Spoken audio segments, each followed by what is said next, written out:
Memang Feng Shui menggarisbawahi bahwa rumah kalau dia flat merata, bentuknya sama, tingginya sama, itu juga nggak bagus. Artinya apa? Artinya energi yang mengalir dia cuma datar, dia tidak meliuk dan tidak berputar, sehingga kurang baik. Ini juga nggak bagus. Kenapa?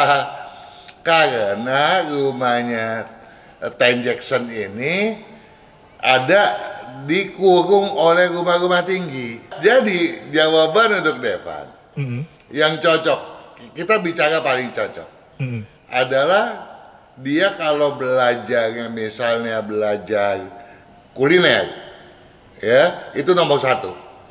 Kemudian juga cocok di bidang hukum dan politik. Namun sebagai pengamat dia oke di hukum dan politik, tetapi sebagai praktisi nantinya dia akan bermasalah karena di bidang jasa dia nggak cocok. Nah kalau ini, kalau jadian sama pacar ini oke, rumah tadi nggak usah pindah lagi. Gitu. Oke, aman ya. Aman ya. Kalau di tahun ini dia mulai bisnis, maka kemajuannya kelihatan walaupun nggak cocok. Kenapa? Karena jumlah nilai keberuntungan dia memang oke. Karena juga sio monyet lagi berkibar di tahun tikus logam Imlek 2571 ini. Cuma di tahun depan ya tentu saja hasilnya akan berbeda. Pertanyaannya, ada rezeki yang luar biasa nggak ya untuk bulan ini? Oh kalau itu gampang. Gimana tuh?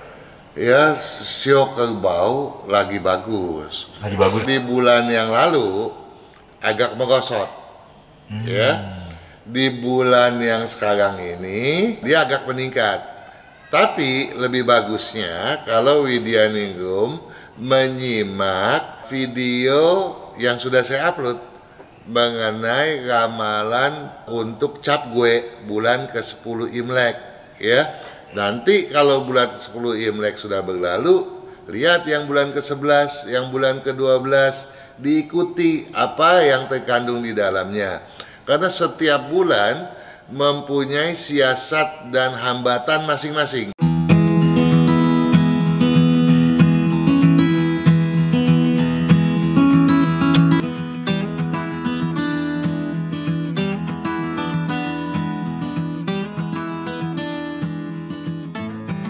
Sudah tersambung bersama kami ada Pak Kang. Selamat malam Pak Kang. Selamat malam Juragan Aryo. Gimana kabar Pak Kang? Sehat? Selalu always kan.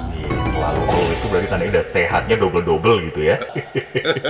Pak Kang, by the way di YouTube lagi rame apa ini Pak? Di YouTube-nya Pak Kang? Rame sih, banyak juga ramenya. Coba ada beberapa. Mungkin ada 1 atau 2 yang ringkas. Karena kalau kelamaan nanti kesian yang mau nanya. Ya antri banyak ini, udahan juga tahu aja Pak. Iya, iyalah.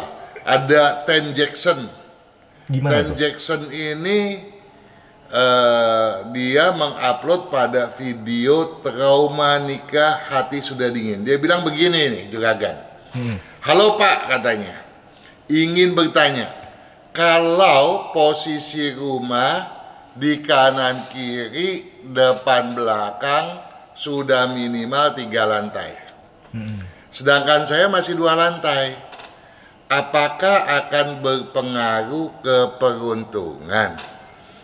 Kalau dampaknya negatif, apa ada tipsnya kalau budgetnya belum ada untuk membangun rumah? Ini begini nih, Juragan. Memang Feng Shui menggarisbawahi bahwa rumah kalau dia flat merata, bentuknya sama, tingginya sama, itu juga nggak bagus. Artinya apa? Artinya energi yang mengalir dia cuma datar, dia tidak meliuk dan tidak berputar, sehingga kurang baik. Namun dalam konteks bahasan ini juga nggak bagus. Kenapa?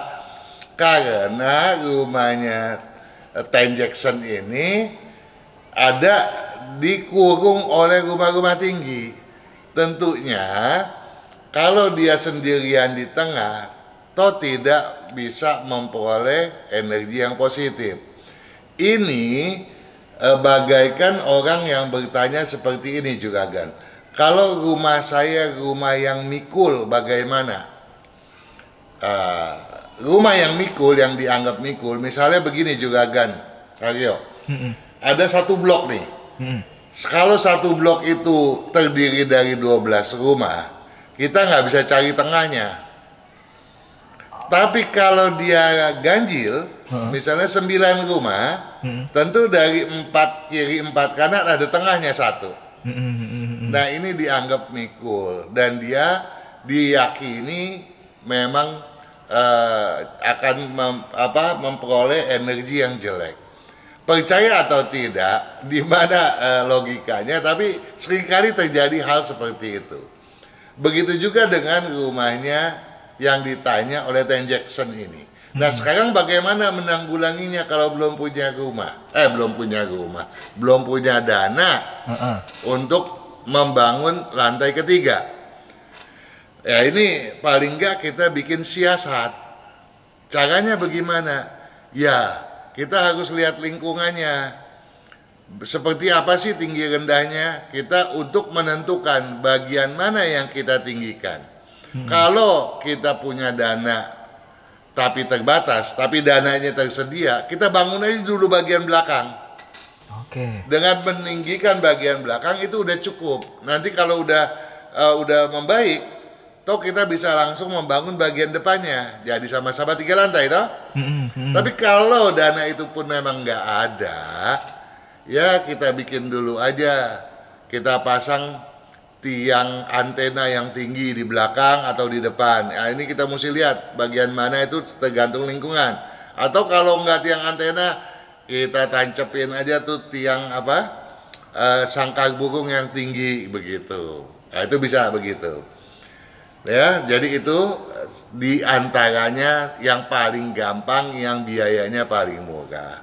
Nah, kemudian ada pertanyaan kedua Juragan Haryo. Ini berkenaan dengan apa yang kita bicarakan dengan Juragan Anto 2 atau 3 minggu yang lalu. Kenapa tuh? Pada saat itu kita berbicara tusuk sate. Nah ini ada pertanyaan mengenai tusuk sate. Ya, dari HJ. Video, dia menguploadnya pada video ramalan 12 show di bulan ke-8 Imlek. Dia bilang begini, sungai tusuk sate, kapan dibahas Pak Kang? Nah, kalau kita selama ini berbicara mengenai tusuk sate, ya, tusuk sate dari depan banyak siasatnya. Lain kali kita bicarakan bagaimana siasatnya itu. Yang penting jangan tusuk sate dari belakang. Namun, kalau kita bicara tusuk sate itu dari sungai, ya, kita tinggal melihat sungainya itu mengalir kemana. Kalau sungainya itu mengalir menjauhi rumah, itu pertanda jelek juga kan. Karena air menandakan keberuntungan. Tapi kalau airnya itu mendekati rumah, mengalir masuk, misalnya rumah kita menghadap ke timur nih, berarti belakang rumah kita barat, toh? Nah, air itu mengalir dari timur ke barat, berarti dia airnya mendekati ke kita, toh? Iya, betul. Itu pertanda baik. Nah, banyak hal berkenaan dengan bentuk-bentukan sungai, ya. Tapi mengenai yang ditanya sungai tusuk sate, toh sudah terjawab dan mudah-mudahan HJ dapat memahami hal itu. Nah, berkaitan dengan bentukan sungai dan lainnya, kita akan bahas pada minggu-minggu selanjutnya. Oke, bersambung dulu gitu ceritanya ya Pak ya. Nah, yang ditanya kan udah saya jawab. Iya sih. Tinggal nanti kita bicara kalau bentuknya sungainya seperti apa, kalau terus posisi rumah bagaimana, atau posisi riol bagaimana, tentu akan banyak sekali membutuhkan waktu untuk pembahasannya. Tapi yang paling penting, sungai tusuk sate yang berasal dari depan rumah sudah dipahami oleh HJ. Kalau tusuk satenya itu airnya mengalir masuk, berarti keberuntungan datang. Tapi kalau airnya menjauh, berarti keberuntungan pun ikut menjauh. Oke, jadi abang itu sumber keberuntungan itu jangan dijauhi ya Pak ya? Jangan dijauhi dong. Dan seperti kita pahami, kenapa sih air begitu penting? Sejak zaman dulu, kalau kita belajar sejarah, ini sejarah penting nih. Karena kalau sejarah kita nggak pahami, kita akan ngaco dan kita akan berbicara yang enggak. Betul. Ya? Nah, Betul. kalau sejarah kita pahami bahwa manusia sejak zaman dulu menempati rumah selalu di pinggiran sungai. Itu awalnya toh. Nah, apalagi sungai-sungai zaman dulu sebelum diturap, sebelum kemudian habis oleh penumpukan sedimen dan bangunan, itu kan lebar-lebar toh. Betul. Nah, penduduk itu selalu membuat bangunannya di pinggiran sungai. Sehingga buat mereka buat nyuci, buat MCK lah, nggak akan susah toh. Ya, toh kehidupan zaman dulu seperti itu. Oke, Pak Kang, ini sebenarnya udah ada beberapa pertanyaan yang masuk, tapi nanti kita bahas di sesi selanjutnya ya. Kita break dulu. Boleh. Mau langsung dijawab boleh, mau break juga oke saja. Break dulu, Pak Kang minum dulu aja Pak. Tapi tolong dikirimin dong jusnya. Oke, nanti meluncur lewat udara. Sip. Siap, ditunggu standby dulu ya Pak Kang. Nanti kita lanjut lagi di sesi selanjutnya. Tidak mengherankan kalau khayalan itu pun sungguh berketidakwajaran. Tidak mengherankan pula kalau khayalan seperti itu kelak membawa banyak pribadi pebisnis dalam artian seluas-luasnya di bidang dan profesi apapun, terutama yang kurang tanggap dan kurang cermat mengevaluasi perubahan situasi dan kondisi yang sedang dihadapi, dengan serta-merta menjadi mudah terhanyutkan. Hal ini tentu saja akan berdampak negatif terhadap bermacam aspek kehidupan, baik kehidupan pribadi, kekeluargaan, tentu saja juga dalam berbisnis. Bahkan bukan tidak mungkin mencuatkan salah satu dampak buruk yang sangat berpotensi menciptakan berbagai macam kerugian. Sebagai megalomania, mari kita bahas dasar analisisnya bersama-sama.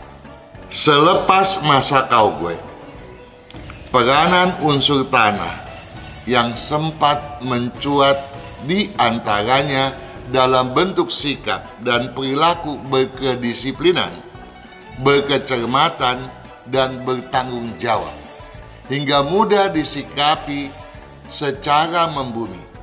Di bulan ke-10 Imlek atau Cap Gui ini cenderung kerontang kembali, saudara.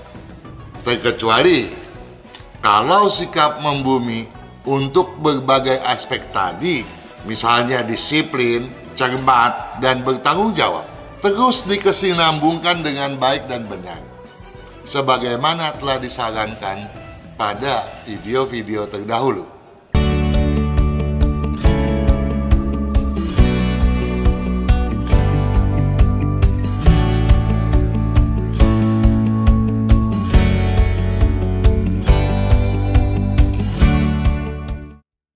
Kesehatan karakter, bakat, bisnis, hubungan, Hong Shui, waktu, nasib, dan siasat.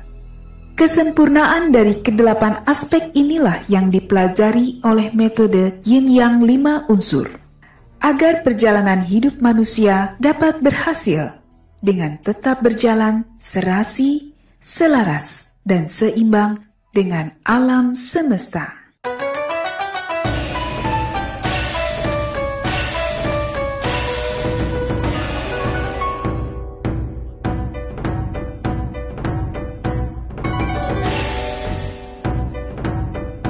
Dan tentunya masih tersambung ya bersama Pak Kang. Masih semangat ya Pak ya? Oh, selalu. Kalau untuk kepentingan sahabat Sonora, kapan sih kita nggak sempetnya? Luar biasa. Dedikasi tinggi ya Pak ya? Harus dong, kita kan harus punya tanggung jawab untuk hal itu. Benar. Kalau Masuk tanggung jawab ini ke sahabat semua yang udah antri nih ya Pak ya. ayo kita Yang pertama mulai. nih, ada Devan di Bogor. Siapa? Devan di Bogor. Devan. 23 Desember 2003 jam 12:30 siang, Pak. Tanggal 23 bulan 12 Tahun 2003. 2003 Jamnya jam 12:30 siang. jam 12.30. Oke. Ini mau tanya, kalau kuliah jurusan apa yang cocok dan kalau usaha unsurnya apa? Ini Pak sahabat Sonora juga pernah bertanya soal itu. Dan saya juga mau mengingatkan kembali bahwa kalau kita bertanya kuliah apa yang cocok buat saya dan kemudian bisnis apa yang nantinya cocok buat saya, itu mungkin saya bisa jawabnya begini, oh Anda cocok jadi dokter tapi nanti lulusnya jadi tukang las ya. Melintang itu Pak. Makanya jadi kan sebetulnya nggak perlu ditanya lagi toh. Oke, terus berarti ya Pak ya? Nah, jadi jawaban untuk Devan yang cocok, kita bicara paling cocok adalah dia kalau belajarnya misalnya belajar kuliner, ya itu nomor 1. Kemudian juga cocok di bidang hukum dan politik. Namun sebagai pengamat dia oke di hukum dan politik. Tetapi sebagai praktisi nantinya dia akan bermasalah karena di bidang jasa dia nggak cocok. Nah, kemudian dia cocok lagi di bidang logam, berarti segala macam metal. Nah, sekarang ini pemerintah sedang menggalakkan apa? Pertambangan nikel gitu kan, di mana smelter dibangun di banyak kan. Nah, kalau dia masuk ke bidang itu tentu akan terbuka tuh peluangnya di masa datang. Nah, artinya pilihan ke-1 adalah bidang tadi kuliner. Yang kedua, bidang campuran daripada logam dengan api. Yang dalam konteks ini misalnya dia bisa mengambil jurusan teknik mesin, teknik apa itu elektro, paling enggak mechanical, electrical, dunia hardware gitu. Nah ini yang paling cocok. Ada pilihan satu lagi misalnya di bidang pastry, tapi dia nggak begitu cocok gitu ya, nggak begitu cocok, nggak begitu menjanjikan. Nah jadi nanti setelah lulusnya ya tentunya berusaha di bidang yang dia udah sekolah dong ya. Dia akan menjadi seorang expert. Misalnya dia ambil jurusan hardware komputer, dia nggak begitu cocok di apa itu di bidang IT. Nah nanti dia usahanya jualan komputer atau dia menciptakan produk-produk komputer atau robotik atau apa segala macam toh. Iya, bukannya kemudian nanti dia jadi dokter toh tidak. Ya toh tidak menjadi bekerja sebagai pemborong bangunan, itu bentuk sipil. Toh bukan itu sekolahnya, ya toh. Jadi haruslah seorang itu menjadi expert. Sekolah dengan bidang bisnis harusnya saling menunjang, harus ada relevansinya. Ya, tetapi kalau kemudian di sini kita lihat nih, Devan orangnya juga inovasinya tinggi, ya kreativitasnya tinggi, seninya tinggi. Nah, tetapi dia nggak bisa bisnis seni sebagai hobi, silakan begitu toh. Iya.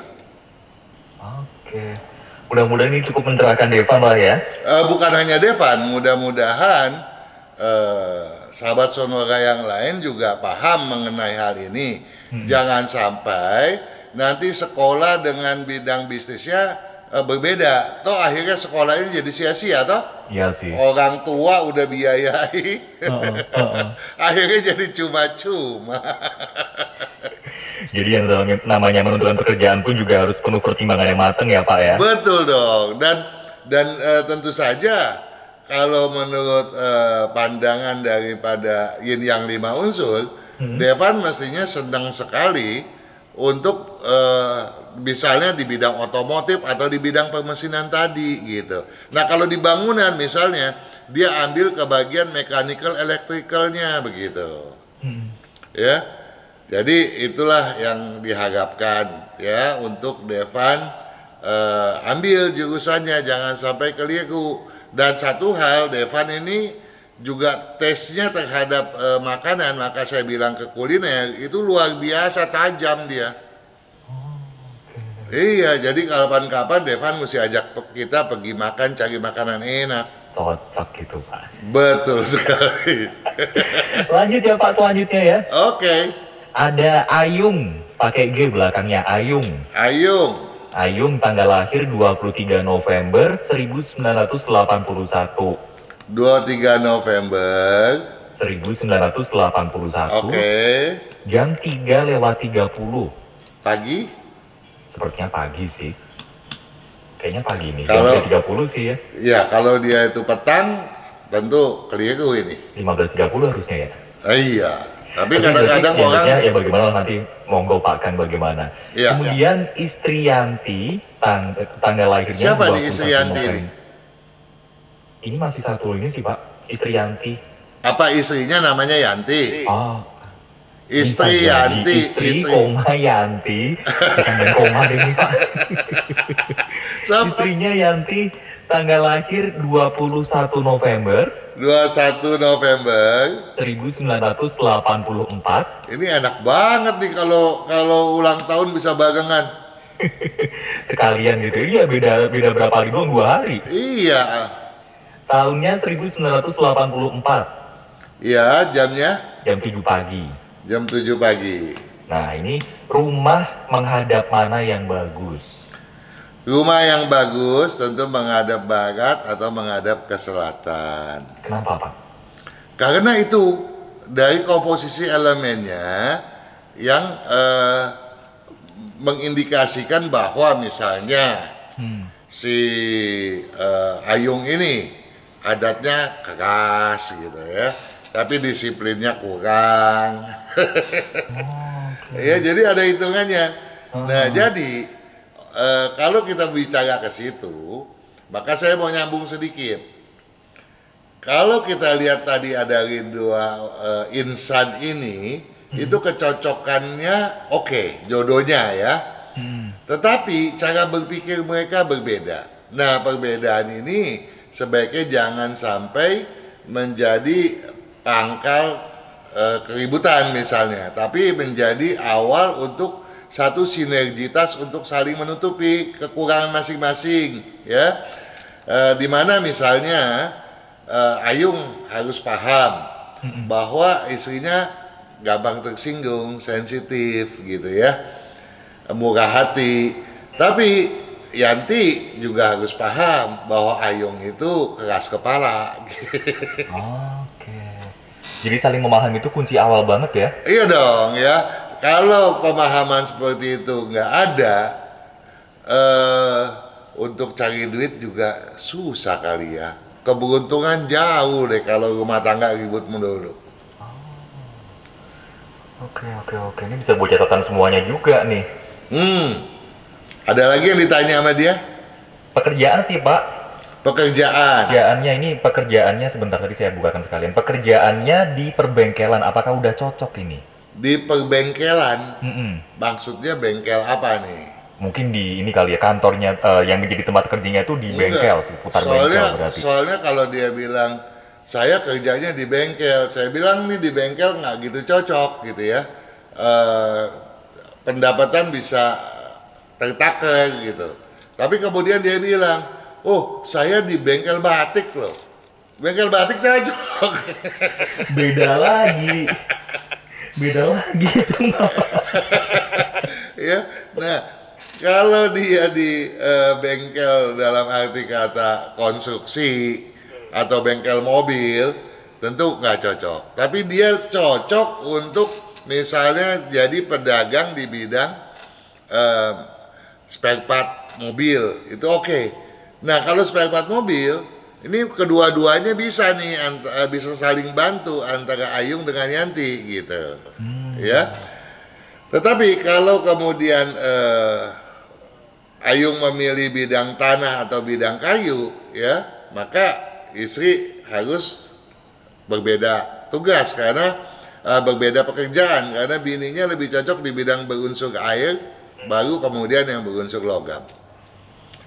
Oke, ini bisa dicatat juga. Nanti kita lanjut lagi ya Pak Kang ya. Oke dong.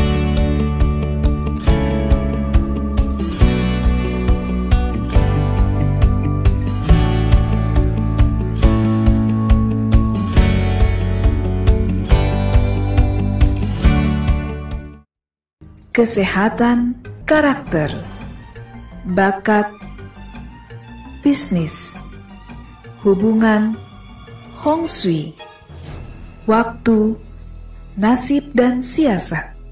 Kesempurnaan dari kedelapan aspek inilah yang dipelajari oleh metode Yin Yang 5 unsur. Agar perjalanan hidup manusia dapat berhasil dengan tetap berjalan serasi, selaras, dan seimbang dengan alam semesta.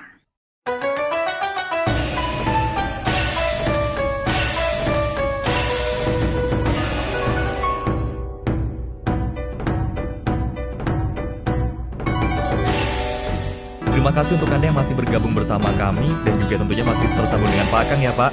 Oh, so pasti. So pasti dong, nggak akan meninggalkan sampai jam 20 lah ya. Oh, iya dong. Masa ninggalin sahabat Sonora sih? Nanti kalau yang jawab saya beda cerita. Kenapa? Kalau yang jawabin sahabat Sonora saya beda cerita nanti. Kenapa begitu? Ya jadinya ngaco aja saya. Enggak lah. Pak Kang lanjut lagi ya. Oke. Ada Edward Utomo. Edward Utomo. Lahir tanggal 16 Juni 91. 16 bulan 6 ya. Tahun 91. 1991. Jamnya sekitar jam 17 sampai 18 di Samarinda. Oke. Nah, pertanyaannya usaha apa yang cocoknya, ada beberapa pertanyaan sih Pak. Satu-satu atau langsung semua? Boleh satu-satu juga Satu boleh. ya. Ini usaha apa yang cocok sih Pak Kang? Usaha yang cocok di bidang berunsur kayu dominan. Yang pilihan kedua logam dominan. Tetapi logam dominan dibanding kayu dominan berbanding antara 1 berbanding 4 lebih.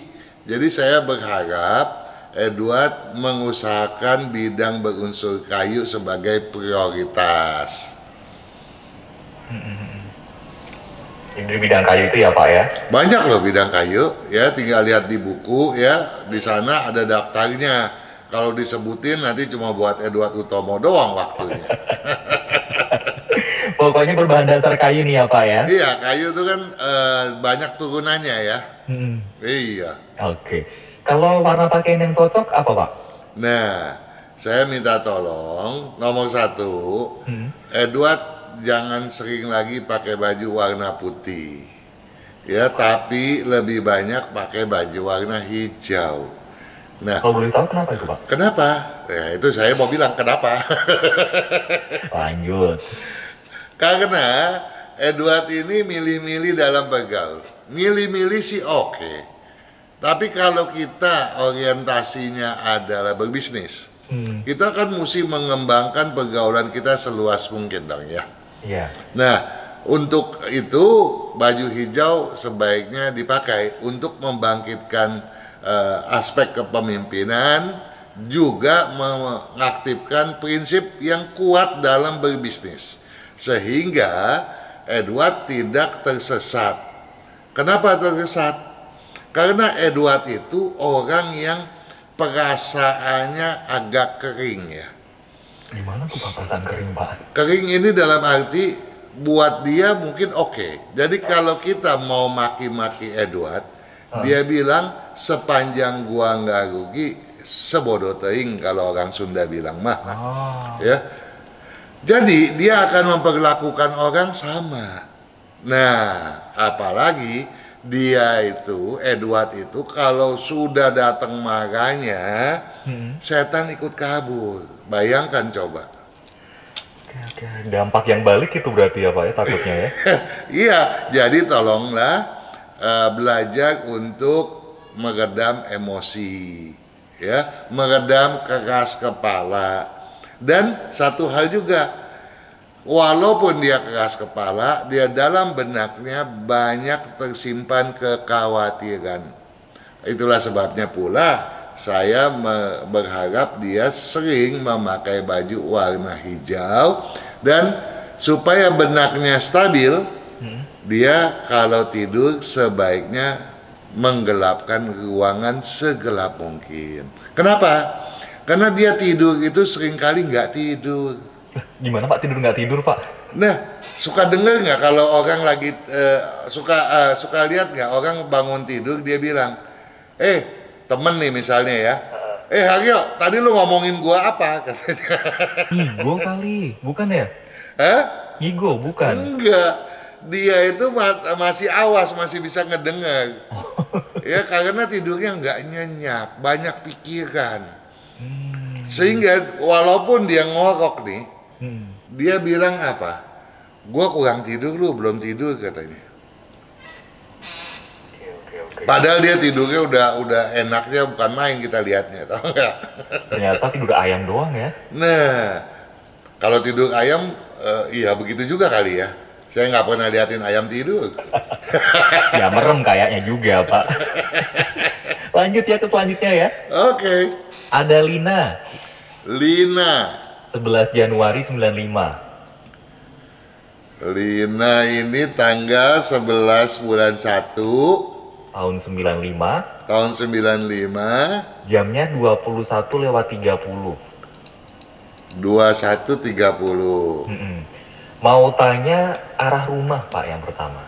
Nah, kalau kita bicara arah rumah, maksudnya untuk apa? Apakah Lina mau beli rumah? Namun, apakah Lina ini lajang atau menikah? Kalau kemudian nanti menikah dan pasangannya tidak cocok di posisi rumah itu, tentu harus pindah lagi loh ya. Tidak bisa bertahan di rumah itu. Karena patokan rumah mengacu kepada kepala keluarga.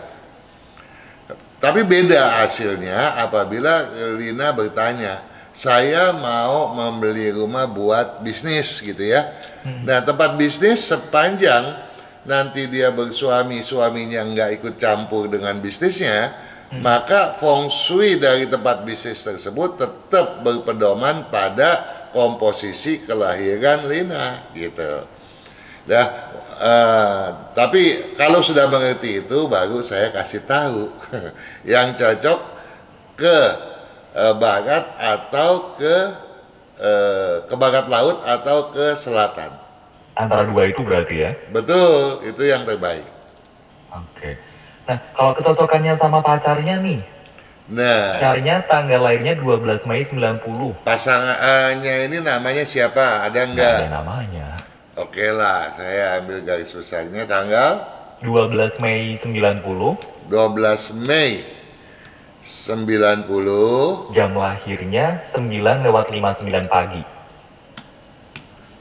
Jam berapa? 9:59 pagi. 9:59. Jamnya aja lengkap, tapi namanya nggak ada ini. Ketinggalan Pak. Ketinggalan. Kalau ketinggalan tolong dipungut dulu ya, diambil. Saya ambilin deh nanti. Tapi kebetulan caranya gimana? Nah, kalau kalau jadian sama pacar ini oke, rumah tadi nggak usah pindah lagi. Gitu. Oke, aman ya. Aman ya. Dan kecocokannya juga oke kok sama dia. Aman lah ya, berarti antara pasangan dan juga rumahnya aman ya. Aman. Oke, siap. Pak kan saatnya kita break nih. Oke. Nanti kita lanjut di sesi terakhir ya. Oke deh.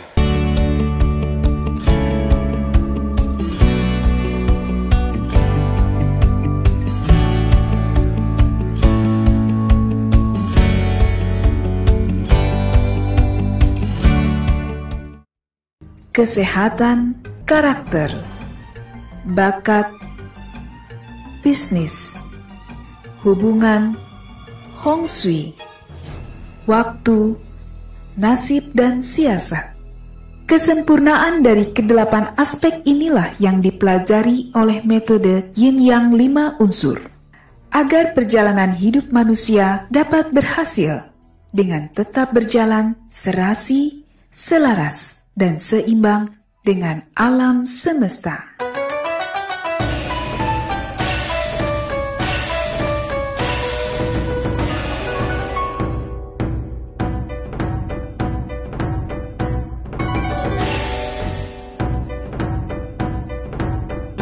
Pak Kang, langsung lanjut ke pertanyaan selanjutnya nih ya Pak ya. Oke.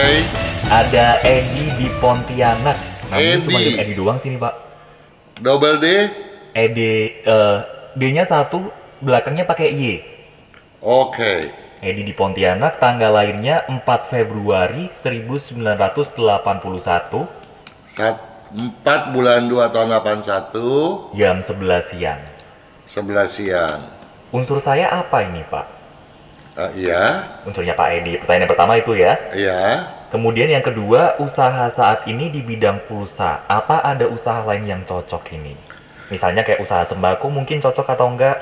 Silahkan Pak Kang. Nah, ini dia nih. Pertanyaannya juga termasuk aneh. Kenapa Pak? Kan dia bertanya tadi, saya unsurnya apa? Kalau ditanya unsur, tentu berkaitan dengan sionya, yang sio monyet, tentu berdasarkan siklusnya, unsurnya adalah logam, ya, atau disebut emas. Jadi dibilangnya Edi bersio monyet emas atau bersio monyet logam. Dan ternyata memang logamnya itu yang dominan. Ya, jadi sudah paham ya mengenai hal itu. Nah, kemudian pertanyaan kedua, bidang bisnis apakah yang cocok ya selain jualan pulsa? Berarti Juragan Edi sudah mengasumsikan pulsa itu cocok dengan dia, dah. Padahal enggak. Dan dari 5 unsur ya bidang bisnis, apakah itu bidang unsur kayu dominan, api dominan, tanah dominan, logam dominan, dan air dominan, ya, dan campurannya, bidang jualan pulsa itu yang paling tidak cocok. Itu yang sekarang. Iya. Nah, kemudian kalau di tahun ini dia mulai bisnis, maka kemajuannya kelihatan, walaupun nggak cocok. Kenapa? Karena jumlah nilai keberuntungan dia memang oke. Karena juga sio monyet lagi berkibar di tahun tikus logam Imlek 2571 ini. Cuma di tahun depan, ya tentu saja hasilnya akan berbeda. Akan kembali misalnya seperti tahun yang lalu, kecuali rumahnya menghadap ke timur ya, atau ke timur laut, agak ngangkat, tapi itu pun nggak seberapa. Kalau udah sampai pindah rumah ngefek banget, takutnya nanti ternyata ngangkatnya nggak seberapa itu Pak. Karena apa? Karena minusnya di bidang itu cukup dalam. Di bidang pulsa tadi? Iya, nggak keangkat. Berarti kalau beralih ke sembako kira-kira gimana nih tadi Pak? Nah, kalau itu sembako non cairan, tentu jauh lebih cepat. Sembako non cairan? Iya, karena sembako ada yang juga yang cairan. Minyak kan sembako. Betul. Ya, nah kalau minyak yang nggak cocok dia. Tapi kalau dia ke beras, ya ke tepung, segala sesuatu yang tidak cair, tentu kemajuannya jauh lebih signifikan. Oke, baik. Ini lanjut lagi ya Pak ya. Oke. Ada Bapak Andi. Nama saya Andi cowok ini ya Pak ya. Lahirnya tanggal 4 September 1986. 4 bulan 9 tahun 86. 86. Jam lahirnya jam 12 malam 00:15. 00:15. Oke. Kemudian ceweknya namanya Zen. Zen. Z-H-E-N. Z-H-E-N. Ya. Lahirnya 22 Maret 91. 22 bulan 3 tahun 91 91 jam 6 pagi. jam 6 pagi. Nah, ini mau rencana nikah tanggal 31 bulan 1 tahun 2021. Bagus nggak ini, Pak? Tanggal berapa? Tanggal 31 Januari Iya. tahun depan 2021. Ini bagus nggak ini tanggalnya? Oke, sekarang kita lihat dia cocok enggak ya? Sama hokinya deh, Pak, sekalian, Pak. Begini. Hokinya gimana ini gitu? Dia kalau bicara berdua itu Hmm. nyambung banget sih, ya. Hanya saja banyak perbedaan yang sifatnya fundamental yang mengakibatkan ada sesuatu yang tabrakan di dalam keselarasan dalam pembicaraan tadi. Misalnya si Andi itu gampang sekali tersinggung, ya. Sedangkan Zen itu bawaannya maunya ngatur, ya. Mungkin di dalam sekarang ini belum ketara, tapi nanti ngaturnya itu mungkin akan lebih pressure-nya akan lebih berat. Nah, ini harus dipahami. Kalau ini nggak dipahami, maka bukan hanya keributan, ya. Walaupun mereka bersio macan dengan kambing, yaitu tidak ada ciong, bukan berarti benih perpecahan nggak ada, ya. Jadi ada benih-benih seperti itu.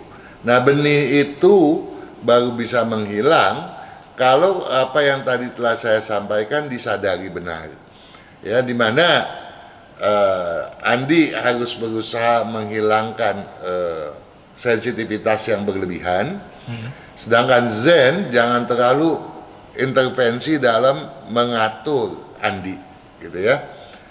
Nah, kalau itu bisa, kita lihat sekarang cocok enggak sih untuk menikah pada tahun besok. Nikah tahun besok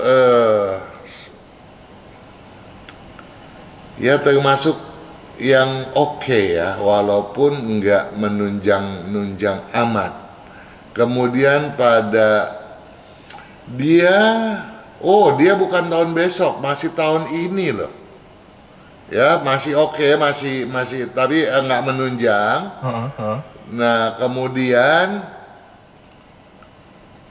pada bulan yang enggak cocok, pada tanggal yang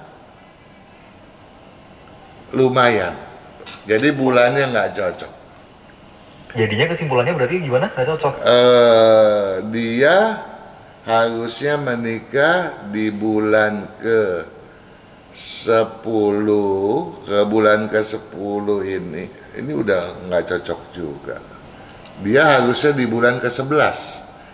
Dia nih menikah pada kalender Imlek tanggal 19 bulan 12 tahun 2571, berarti masih tahun tikus. Dia harusnya menikah di bulan 11. Jadi sebaiknya mencari waktu di bulan ke-11 Imlek. Kalau enggak, dia harus menunda hingga tahun macan, ya, di tahun macan 2022. Kalau enggak, saya khawatir perjalanan rumah tangga dan karirnya banyak masalah. Kalau tetap dilaksanakan di 31 Januari tahun depan itu? Betul. Ya, jadi harus maju ke bulan ke-11, dicarikan lagi tanggalnya, karena kalau saya nyari tanggal tentu akan butuh waktu banyak. Nanti minggu depan boleh ditanyakan lagi apakah tanggal ini udah lebih bagus begitu ya. Tetapi sungguh pun tanggal itu sudah bagus, apa yang tadi telah saya sampaikan tolong menjadi perhatian. Jadi ini tanggalnya silahkan dikonsultasikan lagi gitu kan. Nanti kalau udah silahkan didiskusikan sama Pak Kang lagi. Tapi kalau 2020 mundurnya lumayan ya Pak ya? Iya, ya, karena apa? Karena saya khawatir dari adanya dua hal tadi yang saya sudah sampaikan. Oke. Jadi silahkan tadi bisa dipertimbangkan lagi gitu kan. Dan juga terima kasih udah bergabung. Tapi Pak Kang, waktunya tinggal 1 menit nih Pak. Satu lagi ya Pak ya? Boleh. Satu lagi tapi singkat ya Pak ya? Oke. Siap, ada Widyaningrum. Widyaningrum. 13 September. Tanggal 13 September. 13 bulan 9. Tahun 73. 1973. Lahirnya pagi, udah jam pagi gitu katanya. Wah. Terus habis itu pertanyaannya, ada rezeki yang luar biasa nggak ya untuk bulan ini? Oh, kalau itu gampang. Gimana tuh? Ya, sio kerbau lagi bagus. Lagi bagus. Di bulan yang lalu agak merosot. Ya. Di bulan yang sekarang ini dia agak meningkat. Tapi lebih bagusnya kalau Widyaningrum menyimak video yang sudah saya upload mengenai ramalan untuk cap gue bulan ke-10 Imlek, ya. Nanti kalau bulan ke-10 Imlek sudah berlalu, lihat yang bulan ke-11, yang bulan ke-12, diikuti apa yang terkandung di dalamnya. Karena setiap bulan mempunyai siasat dan hambatan masing-masing. Jadi ada hambatan, ada solusi. Nah, ini yang perlu dipahami agar Widyaningrum selalu berrezeki baik. Ya, karena kita juga nggak mau berserah tanpa kita berupaya. Kalau kita sudah berupaya hasilnya masih kurang bagus, toh kita nggak perlu menyesal. Tapi sepanjang kalau kita nggak mengupayakannya, ya itu tentu salah sendiri. Oke. Ya betul nggak? Terima kasih banyak ya waktunya malam hari ini. Ya, sama-sama Juragan Haryo, senang sekali kita bisa berbincang dan berbagi dengan sahabat Sonora, dan mudah-mudahan bermanfaat sehingga sahabat Sonora sekalian bisa selalu memperoleh kesuksesannya. Amin. Pak Kang sukses selalu juga ya Pak ya. Oke deh, selamat malam Juragan, sukses selalu.